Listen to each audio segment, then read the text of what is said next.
पुण्यात्माओं, अब ये जो समय आपको मिला है भगवान की भक्ति और ये ज्ञान सुनने का, अब देखो परमात्मा ने आपके लिए कितनी सुविधा प्राप्त करवाई है हम दासों से। तुम कितने कृपा पात्र हो उस परम पिता कबीर भगवान की, कितनी प्यारी आत्मा हो तुम, उन श्रेष्ठ आत्माओं में से हो जिनको वो खोजता फिर रहा है। सर्दी का मौसम है, रजाई आपके पास है और ये दास परमात्मा की महिमा की बौछार आप पर कर रहा है। अब इसमें लटके ना लियो या ख्यास राखियो, नहीं तो भगवान रुष्ट गणा हो जाएगा। देख इतनी दूर आए और ये अमृत ज्ञान की तो खोजे तो नहीं पावे और तुम लटके ले जाओ, तो वो तो फिर एपिसोड गया ना। जितना आप झटके ले गए उसमें तो खो दिया सारा काम, अपने शरीर को सुखा दिया तपस्या कर करके।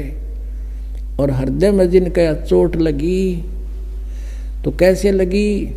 लागी का मार्ग और है लगे चोट काल जा करके, लागी का मार्ग और है लगे चोट काल जा करके, लगे चोट काल जा करके, लगे चोट काल जा करके।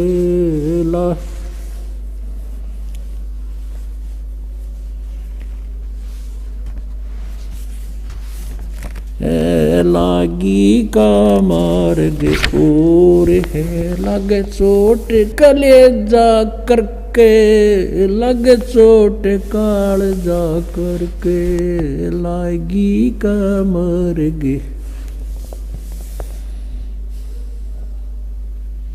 कहते हैं जब आपके लगन लगेगी मालिक की, कलेजे में कसक हो जाएगी, एक न्यारी कसक उठेगी। परमात्मा कहते हैं जब आपका या लगन लगेगी भगवान की, कहते हैं कबीर वैद बुलाइया और पकड़ के देखी बा, और वैद न वेदन जान ही मेरा करक कलेजे बा। घर वाला ने सोचा कि ये तो बहुत बीमार सा हो गया, उदास सा रहता है, कोई भयंकर रोग हो गया इसके। वैद बुलाया, नाड़ी पकड़ के देखी, वैद्य ने बोला नाड़ी ठीक है, अस्वस्थ नहीं है ये, और फिर भी यू कैसे ऐसे खोया खोया क्यों रहता है? परमात्मा कहते हैं कबीर वैद्य बुलाइया पकड़ के देखी बाँ, और वैद्य न वेदन जान ही मेरा करक ले जेवा। बन बीच भरतरी भूप ने एक मारा ताड़ निशाना, बन बीच भरतरी भूप ने एक मारा ताड़ निशाना।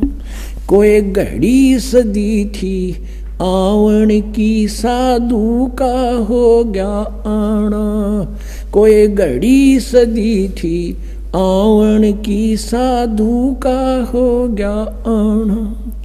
कोई मुआ मृग जवा दियो, न तार धरो न बाणा। कोई मुआ मृग जवा दियो, न तार धरो न बाणा।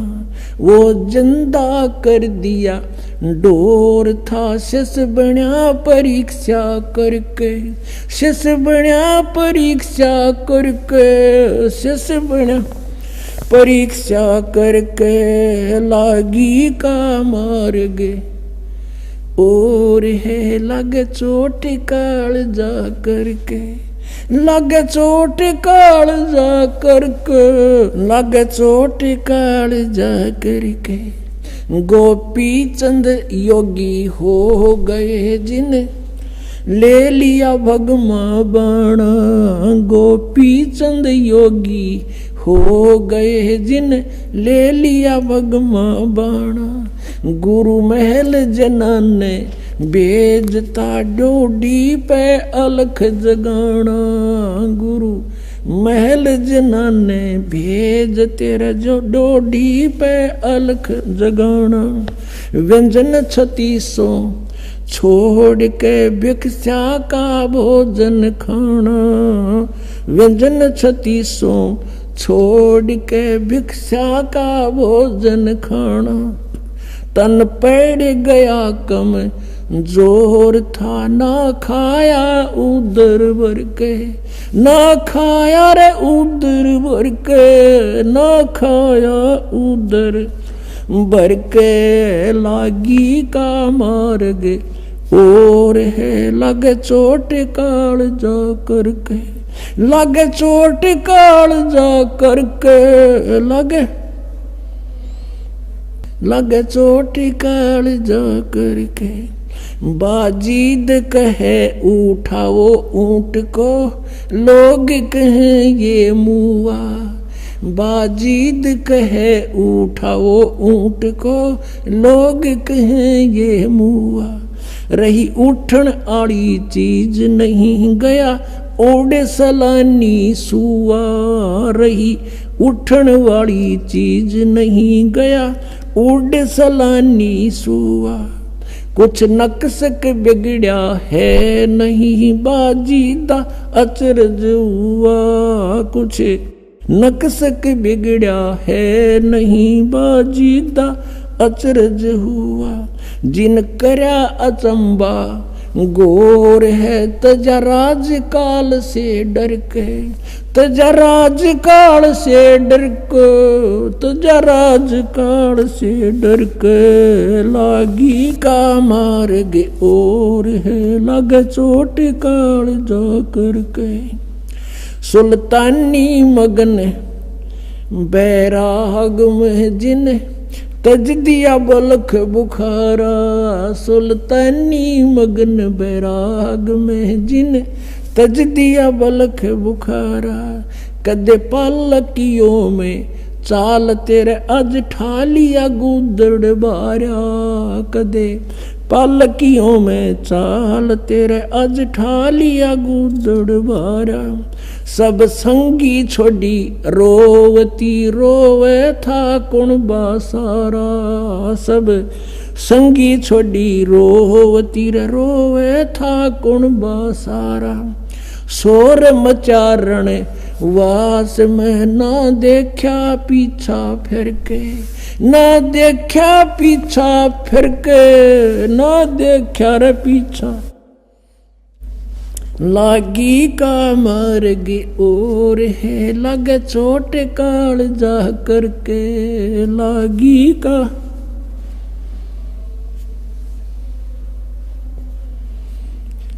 कुएं में शेख फरीद ने किसी मीठी बोली बासा।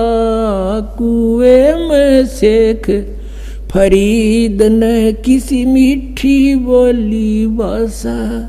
तुम चुन चुन कागा खाली और मेरे हाडों पर का मासा।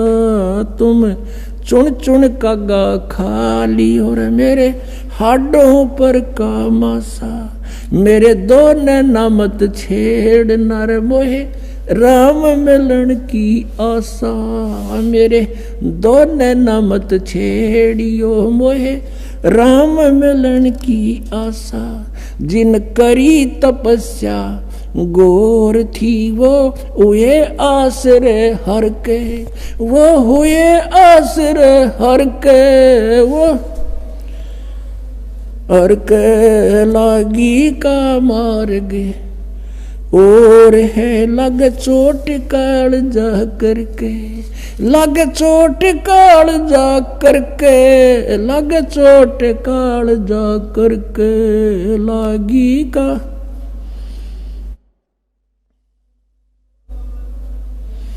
पीपा दरिया में कूद गए रजिन कैसी करी डिठाई।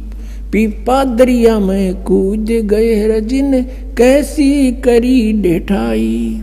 वो नर पाड़ा जीत गए जिन सिर धड़की बाजी लाई। वो नर पाड़ा जीत गए जिन सिर धड़की बाजी लाई।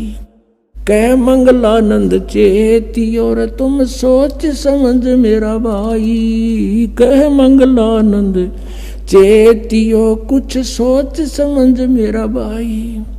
बिन चेते यू झूठा सो रहे कुछ जाइयो सुकर्म करके, कुछ जाइयो सुकर्म करके, कुछ जाइयो रे सुकर्म करके, लागी का मार्ग और है लगे चोट काल जा करके। पुण्यात्माओं, परमात्मा के पाने के लिए इन महापुरुषों ने राज त्याग दिए और कैसी कठिन तपस्याएं की। जैसे शेख फरीद जी परमात्मा की ट्राई के लिए घर त्याग दिया, परमात्मा की प्राप्ति के लिए। जैसा भी कोई गुरु मिला उसके आधार से साधना सिर धड़कीबाजी लाकर शुरू कर दी। गुरु जी तपस्वी था, उसने तप की माध्यम बता दिया और शिष्य ने गुरु की बात पर अटल रहना पड़ता है। लेकिन वो नकली गुरु थे, लेकिन चेले असली थे। उन चेलों ने गुरुजी के बताए हुए मार्ग से 12 वर्ष तक कहते कुएं में उल्टा लटक के ऊपर न पैर बांध के सिर नीचे न करके 12 वर्ष तपस्या की। और 12 वर्ष में 50 किलो अन्न खाया था, 50 किलो 12 वर्ष में। अपने आत्माओं, एक आदमी का आहार पहले तो 1 किलो था डेली का, एक समय का। और उस समय 12 वर्ष को 312 को 365 से गुणा करो और उधर से इनके ग्राम बना लो 50 किलो के, कितने बड़े कई ग्राम डेली का उसको हिस्से में आया है। और जिस कारण से इसलिए अनाहार कम करता था कि मैं भक्ति में आलस ना बन जा, जीर्ण शीर्ण शरीर हो गया और अंत में अस्थि पंजर शेष रह गया। कौव्या ने सोचा यो कोई आदमी मर गया फांसी खा के, और वो उसकी आंख निकालने के लिए आगे। तब शेख फरीद ने सोचा भगवान मिला नहीं, अंत शरीर का हो गया, कौवे आंख खा लेंगे और भगवान कैसे देखूंगा। और पूरा मुसलमान धर्म कहता भगवान तो बेचून है, निराकार है, या उल्टी आंट है। कहते कहें कुछ और करें कुछ, हम सभी ऐसे कह रहे थे। पवित्र बाइबल में परमात्मा लिखा मनुष्य दृश्य है, मनुष्य जैसा उसने अब मनुष्य को अपने जैसा बनाया। पवित्र कुरान शरीफ में लिखा है कि परमात्मा ने 6 दिन में सृष्टि 7वें दिन तख्त पर जा बैठा। और पवित्र वेद बताते हैं परमात्मा मनुष्य दृश्य है, निराकार है, वहां से गति करके आता है, सतलोक में ऊपर रहता है, सतलोक के अंदर निवास करता है। और फिर भी हम सारे रट्टा ला रहे हैं भगवान निराकार निराकार का। और किसी भी सिख ईसाई से पूछ लीजिए, उसे पूछिए कि भगवान कैसा है, वो कहेगा गॉड इज फॉर्मलेस, परमात्मा निराकार है। और पवित्र सदग्रंथ बताते हैं उसका शरीर मनुष्य दृश्य है, उसका नाम कबीर है। अब यह आर्ट इसके थी पुण्यात्मा वाजिद के, मुसलमान धर्म में जन्म था, फिर भी फक्कड़ फकीरों की आड़ लेकर के साधना शुरू की। अब जब उसने ये देख लिया भगवान मिला नहीं, शरीर अंत होएगा, अब कोई विकल्प नहीं, कौवे आँख खा लेंगे, फिर मैं मर जाऊंगा तड़प के। तब उसने कहा कि हे कौव्यो, धीरे धीरे बोला। अब बोला तो वो कौवे उड़ गए, उन्हें सोचा तो मर गया किता है। ये कहा कि भाई मेरे शरीर पर कहीं मांस बचा हो, मांस खा लो, पर मेरी आंखें मत छेड़ना, आंखें मत खाना, मुझे भगवान के दर्शन की आशा है। न्यों कहकर फूट कर रो पड़ा।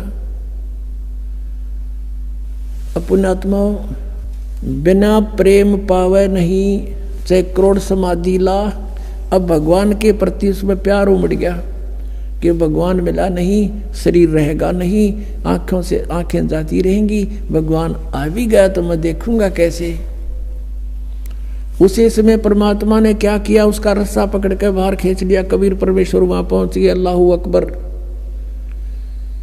और उसको पकड़ के बाहर निकालने लगे रस्से से, जैसे बाल्टी बाहर निकालते हैं पानी की भरी हुई। शेख फरीद ने सोचा, क्योंकि पहले कोई शरारती रास्ते चलते बालक, गवाले पाली, भेड़ बकरियां चराने वाले शरारत कर देते थे, उसके रस्से को पकड़कर ऐसे हिलाकर छोड़ देते थे। वो कभी कुएं के इधर लगता था जाके, कभी इधर, और अपने हाथ से सिर को करके बचाव कर लेता था, बच्चे भाग जाते थे। उसको मालूम था कि शरारती शरारत करके चले जाएंगे। अब उस दिन सोचा कि ये कोई अच्छा कम वक्त आया, इसने मैं बाहर निकाल लिया, ये भी गड़ेगा। तो वो कहने लगा कि हे भाई मुझे मत छेड़ो, आप अपना काम करो, मैं अपना काम कर रहा हूं, संतों को दुखी नहीं किया करते। परमात्मा ने धीरे धीरे कति बार निकाल लिया, ऊपर न पैर नीचे न लटक रहा। और भगवान ने कहा आप क्या कर रहे हो यहाँ पर? शेख फरीद कहता मैं भगवान के पाने के लिए, भगवान के दीदार के लिए ये साधना तपस्या कर रहा हूं। परमेश्वर ने कहा कि मैं हूं वो परमात्मा, अल्लाह अकबर। वो कहता है कि मजाक मत कर। शेख फरीद कहता मजाक मत कर, तू भगवान नहीं हो सकता। भगवान तो निराकार है, बेचून है, वो दिखाई थोड़ा ही देता है, वो तो निराकार है। परमात्मा बोले महात्मा ये भगत आप किस लिए ये प्रयत्न कर रहे हो? अब कह रहे थे आप कि मैं अल्लाह के दीदार के लिए, दर्शन के लिए साधना कर रहा हूं, उधर से तू कह रहा है कि भगवान निराकार है। तुम्हारी थ्योरी कुछ और प्रैक्टिकल कुछ। अरे भले आदमी जब वो निराकार है फिर क्यों डले ढो रहा है? देखेगा क्यों कर उसने? तू कैसे देखेगा? अब एक देसी भाषा में यह कहावत है हरियाणा में कि गाम का और ज्ञान का चमका ऐसा लग गया करे। अब किसी को गर्मी खेतों में काम करते समय कहा करते हैं तुझे घाम मार गया, यानी गर्मी के कारण तू अस्वस्थ हो गया, उसको घाम मारना कहते हैं। कहते हैं उस एक चमका से में घाम मार जाता है। तो घाम का और ज्ञान का कहते चमका सा है, उसे बुद्धि सेट होनी थी, एकदम सुक्रिय सीधे हो गए सारे। अब वो सोचता है सचमुच एक तरफ तो हम कह रहे भगवान निराकार, और फिर उसने देखने के लिए डले डो रहे हैं, कठिन तपस्याएं कर रहे हैं। तब उसने सोचा कि यो भगवान तो ना होगा, लेकिन भगवान का बाखबर अवश्य है। नो के नो पैर पकड़ दिए, लटके लटके, हे महात्मा आपने मेरी आंखें खोल दी, सचमुच हम परमात्मा है कैसा? और परमात्मा कहते मैं कहने लग रहा मेरा भगवान, मैं हूं परमात्मा। अब फिर बिना चीज के अंतर्यामी थे, उसको बाहर निकाला। परमात्मा बोले भाई दे ही गेला के दुश्मनी है तुम्हारी, इस शरीर को क्यों नष्ट कर रहा है? बहुत अनमोल है। फल आहार कर, प्रथम अंजल संयम राख है, योग युगत सब सतगुरु वाक है। इतना नहीं खाना चाहिए, दड़ी पक्का खा ले अंगड़ाई टूटे जा नींद आ जा, भक्ति हो नहीं। इतना कम भी नहीं खाना चाहिए कि आंत भी सीधी ना हो। अंजल संयम राख है, योग युगत सब सतगुरु वाक है। फिर उसको बताया, परमात्मा को पता था ये तीनों तो मानने को नहीं, मैं भगवान हूं। फिर उनको बताया कि देखो परमात्मा के घर जाने के लिए आपको भक्ति युक्त होना पड़ेगा। आप वहां से भक्ति युक्त थे, उस उतने ही चार्ज हो जाओगे तब वापस जा सकोगे, जितना भक्ति धन तुम यहाँ लेकर आए थे। उसके लिए मैं विधि बताऊंगा, आप साधना कीजिए, आपका मोक्ष हो जाएगा। शेख फरीद ने वैसा ही किया, तब उसका कल्याण हुआ। तो पुण्यात्माओं, परमात्मा क्या कहते हैं?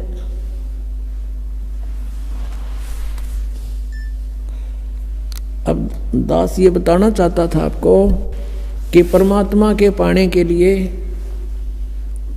पुण्यात्माओं ने कितने कठिन तपस्याएं की और फिर भी व्यर्थ रहे।